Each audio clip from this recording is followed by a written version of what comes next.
Dans cette école informelle d'Aley, tout le monde, élèves comme professeurs, est syrien. Ici, ces enfants apprennent peu à peu à retrouver des habitudes scolaires. Je me réveille le matin, je vais au travail et quand je finis de travailler, je vais à l'école. Au supermarché, je porte les sacs des clients et les dépose dans leur voiture. J'aime plus l'école parce que si j'apprends, je pourrai après avoir un meilleur travail. Je pourrai devenir médecin ou professeur.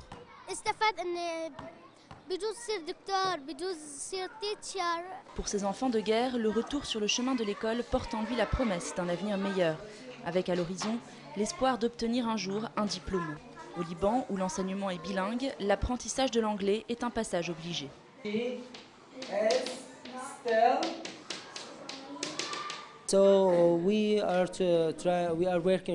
On travaille dur avec eux pour améliorer leur niveau.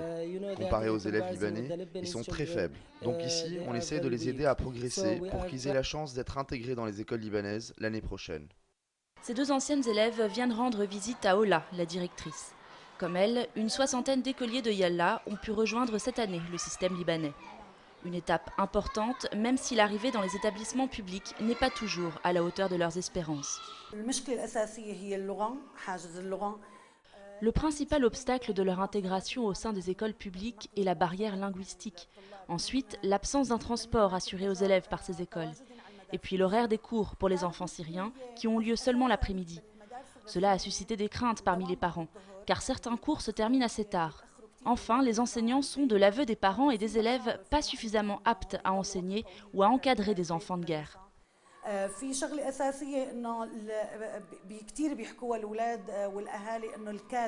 Souvent peu adaptées à un public de réfugiés, les écoles publiques sont aussi saturées.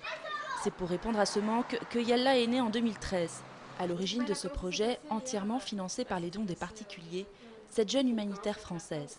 Pour Charlotte Bertal, les fonds sont là, mais c'est plutôt les solutions concrètes au niveau national qui, elles, se font toujours attendre. Ce qu'on observe sur le terrain, c'est que les besoins sont énormes en termes d'éducation. Le gouvernement libanais a décidé, et c'est une bonne chose, de reprendre la main. Cependant, il va se passer du temps avant que le programme d'éducation pour les enfants syriens soit mis en œuvre. Donc des associations comme Yalla, donc des petites associations qui travaillent localement, sont là justement pour répondre aux besoins en attendant que le programme d'éducation non formelle du gouvernement libanais soit mis en œuvre dans tout le Liban. Scolariser tous les enfants syriens, c'est l'objectif que s'est fixé le gouvernement libanais pour la rentrée prochaine. Le pari est plus qu'ambitieux.